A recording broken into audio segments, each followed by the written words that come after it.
On August 9th, 1976, someone spotted something wrong with the water in the shallows of Dumfoundling Bay, off North Miami. A steel oil drum was floating where no drum should float, riding too high, the chains meant to hold it down hanging loose beneath it. When police finally hauled it up and forced it open, what they found inside had been there for weeks. It took investigators days to confirm a name. When they finally did, homicide detectives who had seen plenty of bodies in barrels over the years admitted this one was different. This one had testified in front of the United States Senate that spring. His name, the name most of America would only learn from his obituary, was Johnny Rosselli. Everyone in his world had called him Handsome Johnny. For over a decade, he had lived a life almost nobody was supposed to know about. A lifelong Chicago outfit insider who had also, for a time, worked as an operational asset of the Central Intelligence Agency on a job that involved trying to poison Fidel Castro. He had spent his entire career switching identities to fit whatever room he was standing in. A Hollywood power broker, a federal inmate, a government witness, a friend to men who ran both an empire of organized crime and an empire of covert operations most of Washington never saw. It was a career built entirely on being trusted by people who trusted almost no one else in the world. That spring, months before that drum surfaced, this same man had walked into a Senate hearing room in a good suit and told a room full of United States senators something no gangster before him ever had. The government he was breaking laws against had once quietly asked for his help killing a foreign head of state. This is the story of how a man good enough to run rackets for the mob and secrets for the CIA at the same time ended up sealed in a drum in a Florida bay, and of the one identity, out of all the ones he ever wore, that actually got him killed. Decades of charm had carried him through a federal indictment, a poison plot against a foreign leader, and a United States government that owed him a debt it could never publicly acknowledge. None of it saved him in that bay. What finally caught up to Johnny Rosselli, and why, is the rest of this story.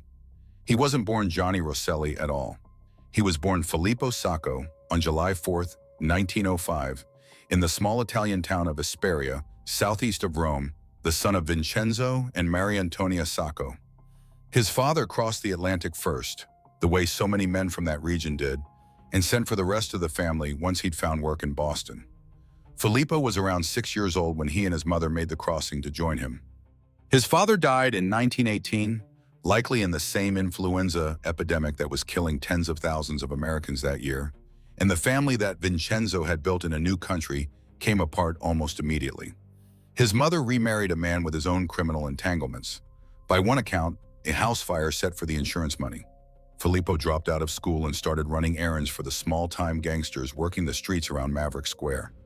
He was 17 when police in Massachusetts arrested him on a narcotics charge in 1922. He ran, first to New York, then to Chicago, and somewhere in that flight, he stopped being Filippo Sacco for good. He tried on a couple of names along the way. For a while, he called himself John Morgan, until men connected to the Chicago mob told him bluntly that an Italian in their business needed an Italian name. He picked Rosselli after a Renaissance painter he'd apparently admired, and it stuck for the rest of his life. That borrowed name would carry him through a federal indictment, a plot to kill a foreign head of state, and eventually into a sealed steel drum.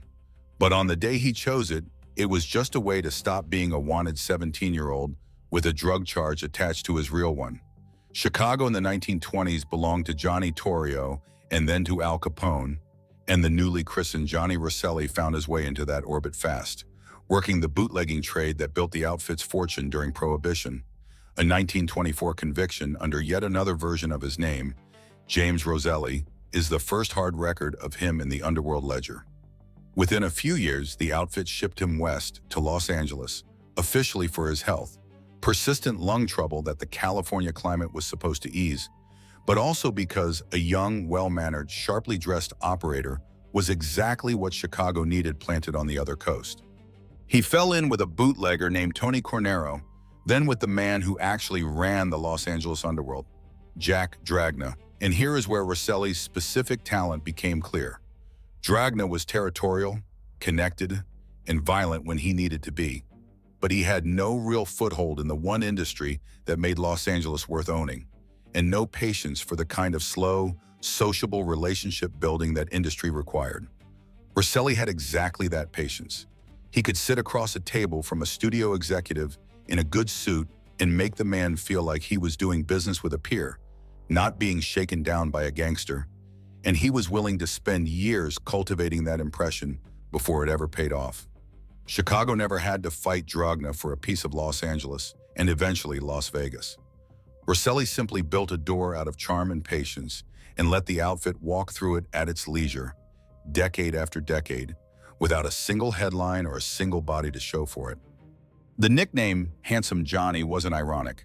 People who knew him described an immaculately dressed, soft-spoken, genuinely charming man who could make himself welcome in rooms full of people who would have run from anyone else in his line of work. Underneath it, according to the people who worked with him, was something considerably colder. A man later biographers would compare to a rattlesnake curled up in a nicely wrapped box. That contradiction is the whole story of Johnny Rosselli. Within a decade of arriving in Los Angeles, that same gift for making powerful men trust him would pull him into two of the loudest crimes of the 20th century. One that would send him to federal prison, and one, years later, that would put him in a hotel room with a CIA officer plotting the death of a foreign head of state. But the first door he walked through led straight into Hollywood.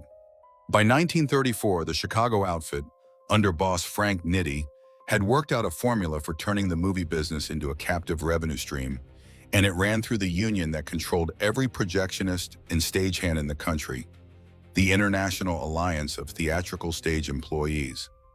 Nitti installed a compliant union man named George Brown as its president and put a Chicago enforcer named Willie Byoff beside him on a salary of $22,000 a year to make sure Brown did what he was told.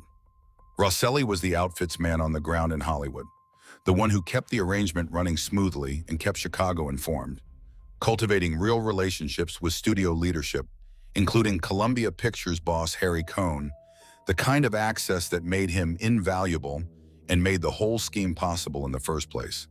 The mechanism itself was simple and devastating. In April of 1936, Brown, Byoff, and a Chicago associate named Nick Circella walked into the office of Nicholas Schenck, head of Lowe's and MGM, and demanded $2 million from the industry to guarantee labor peace.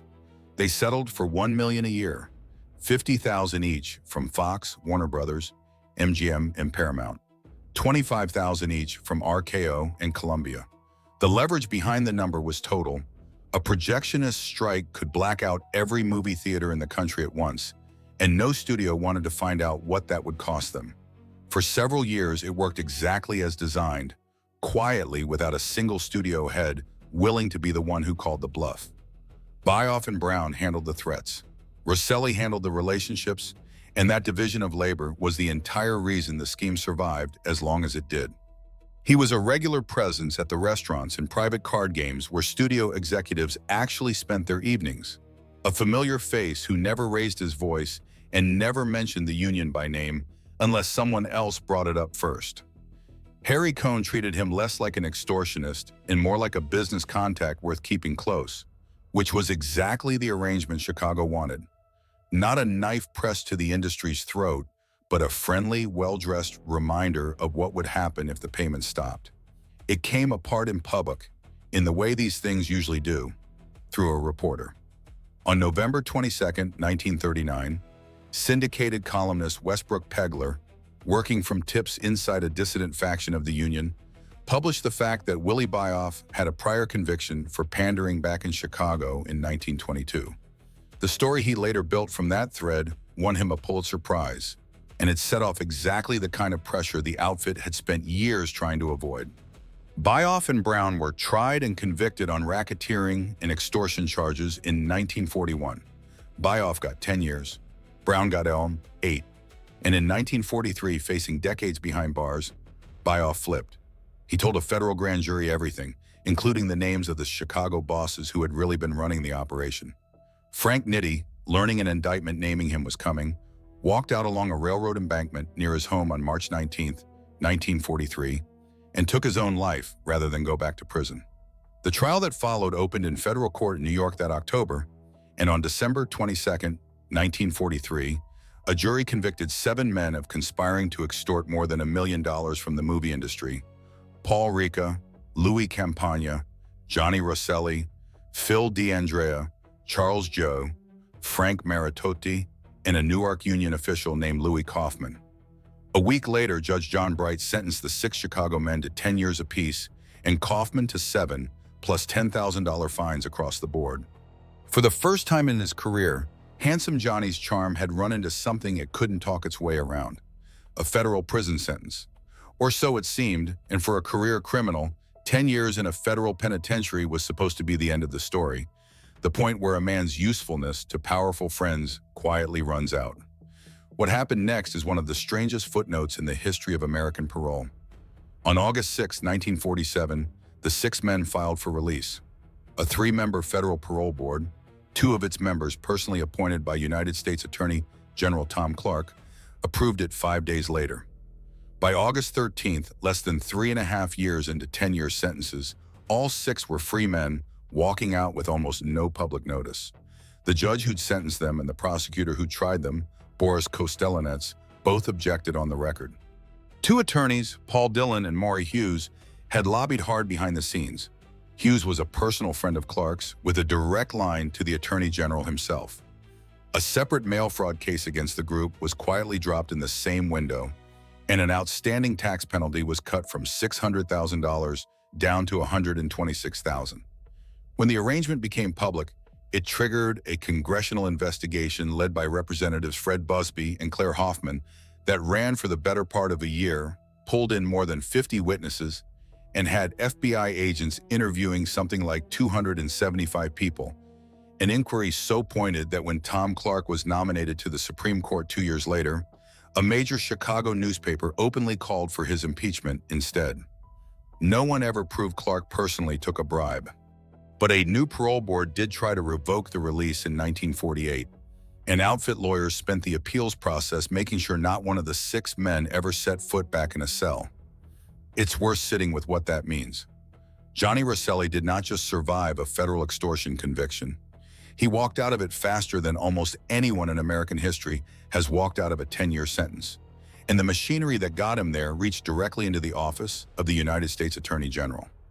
That reach, proven, documented, and never fully explained, is exactly why, 13 years later, when the United States government needed someone from the underworld it could actually trust to keep an impossible secret, more than one official in Washington already had Johnny Rosselli's name in mind. By 1960, Fidel Castro's government in Cuba had shut down every casino, every hotel, every piece of infrastructure the American mob had spent a decade building on the island. And it had done it while allying itself with the Soviet Union in the middle of the Cold War. Inside the Central Intelligence Agency, a small circle of officers began looking for people willing to do something no government could ever admit to doing itself. In August of 1960, the agency's head of the Office of Security, Sheffield Edwards, working with the approval of Director Allen Dulles and his deputy Richard Bissell, handed the job to Robert Mayhew, a former FBI agent who was, at the time, working for the billionaire Howard Hughes. Mayhew needed a way into the mob's Havana connections, and there was one man in Los Angeles everybody agreed could open that door. Mayhew approached Rosselli under a cover story, a businessman looking to protect assets he'd lost when Castro nationalized Cuba's casinos, and put an offer on the table: $150,000 to arrange Castro's death. He never said the word CIA. He didn't have to. Rosselli understood exactly what kind of favor was being asked of him, and by whom, without either man ever spelling it out in a room that might be listening. On September 25, 1960, the 2 men flew to Miami. In a room at the Fontainebleau Hotel, the same boom boom room where a few years later crooners would headline for tourists who had no idea what had been arranged there, Rosselli made the introductions that turned a vague proposal into an actual operation, bringing in Chicago outfit boss Sam Giancana and Tampa boss Santo Trafficante. Trafficante's own pre-revolution ties to Havana gave the plan something Mayhew couldn't have gotten anywhere else: a real channel into Cuba itself. The method the CIA settled on wasn't a gun. In early March of 1961, at that same Miami hotel, CIA officer Jim O'Connell handed Rosselli a set of pills manufactured by the agency's Technical Services Division, capsules loaded with botulinum toxin, designed to dissolve without a trace, along with $10,000 in cash. Rosselli was never anything more than a courier in this part of the plan. The pills moved from his hands to Trafficante, and from Trafficante to a Cuban official named Juan Orta, who at the time still held a position close enough to Castro to have real access to his food. By the agency's own later account, Orta made roughly 6 attempts to get the poison into something Castro would eat or drink, then lost his nerve or lost his access, and eventually handed the capsules back unused. A second batch went to Anthony Verona, a leader of the Cuban exile movement in Miami, who took roughly $11,000 for his trouble and quietly walked away from the whole arrangement not long after the botched invasion at the Bay of Pigs in April of 1961. Not one of the attempts ever came close to actually reaching Castro's plate. In April of 1962, a new CIA officer named William Harvey, who'd taken over the renamed assassination program under the codename reHe, ordered Rosselli to cut Giancana and Trafficante out of the operation entirely, but kept Rosselli himself on for one more round of pills, the last man from the underworld the agency still trusted with the job. The following month, the CIA's own general counsel briefed Attorney General Robert Kennedy on the agency's past use of mob contacts against Castro. Kennedy was told the operation had already ended. It hadn't, not quite, not yet. But when Harvey was pulled off reHe in February of 1963, the line running through Johnny Rosselli finally, quietly, went dead. No official memo closed it. It simply stopped, the way secrets that no one wants to have sign their name to tend to stop.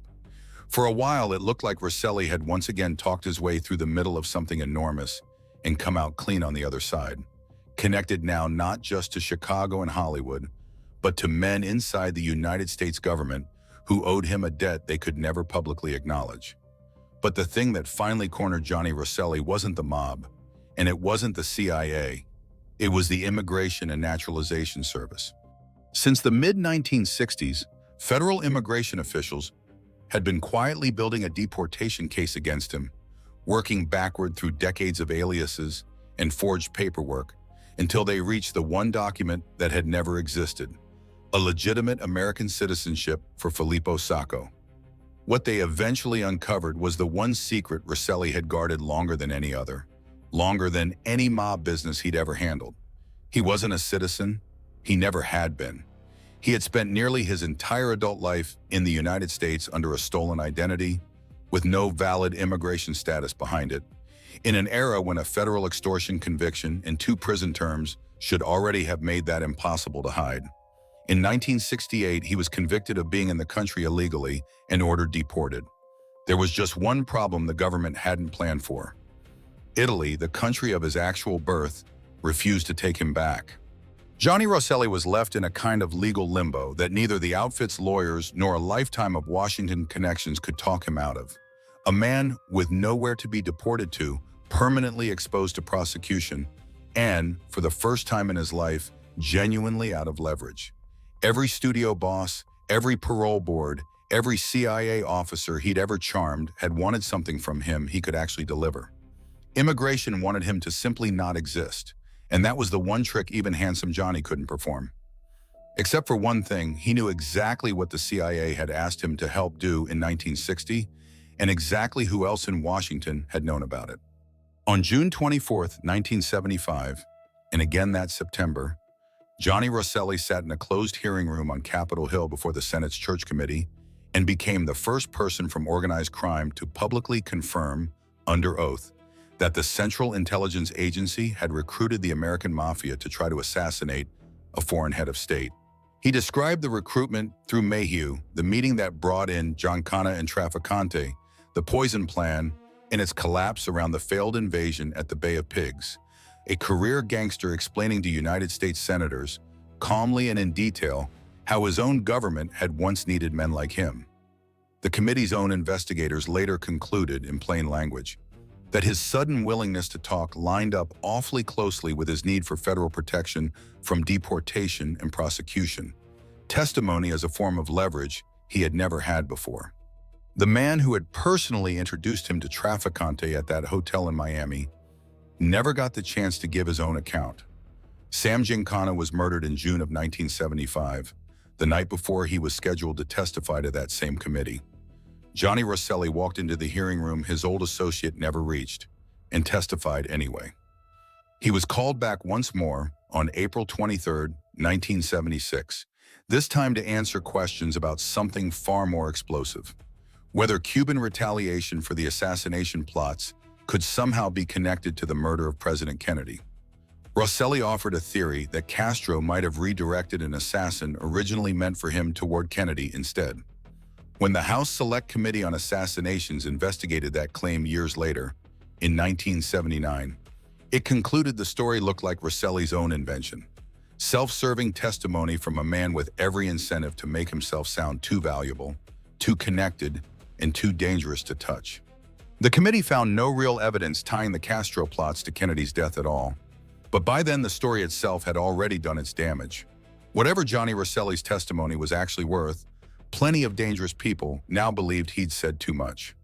On July 28, 1976, Rosselli met his sister in the Miami area, then went out on a private boat with people he never named to her. His car was later found parked at Miami International Airport, keys still in it, as if he'd meant to come back for it within the hour. He didn't come back. For 11 days, nobody outside his family and the men who'd taken him knew whether he was alive, missing, or already gone. Then someone found the drum in Dumfoundling Bay, and the county medical examiner spent several more days confirming, from records the government had kept on him since his 1943 conviction, exactly whose remains they were looking at. Investigators determined he had been strangled. That is the whole of what happened to his body, and it's all that needs to be said about it. Two theories have circulated for decades about who gave the order, and neither one has ever been proven in a courtroom. The first points to Santo Trafficante, seeking revenge for a man who had exposed his own role in the Castro plots to the entire United States Senate, a motive with obvious appeal to the press, but without any direct evidence behind it. The second, and the one federal investigators themselves came to believe, points back to Chicago, a sanction from longtime outfit power broker Tony Accardo, carried out by two men named Frank Schweiss and Vincent Insero, punishment for an old friend who had simply talked too much, embarrassing the entire organization in the process. In that reading, it didn't matter that Rosselli hadn't given up a single active outfit racket. He had shown the country, on the record, that a lifelong outfit man could sit in front of the United States Senate and talk about mob business at all, and that alone was treated as a debt owed in blood. Decades later, when the FBI finally built a sweeping racketeering case against the remnants of the Chicago outfit, an investigation prosecutors named Operation Family Secrets, they formally charged Frank Schweiss with Rosselli's murder alongside a string of other outfit killings stretching back years. He never stood trial. Schweiss died of cancer in July of 2008, before the case against him could be heard, and with him went the closest anyone had ever come to a legal answer. To this day, officially, nobody has ever been convicted of killing Johnny Rosselli. So look again at the man in that drum, and the whole shape of his life comes into focus. Filippo Sacco, John Morgan, Johnny Rosselli, handsome Johnny. A man who spent 7 decades being exactly whoever the room in front of him needed him to be.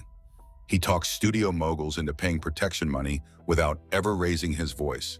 He talked a federal parole board into cutting a 10-year sentence down to 3.5.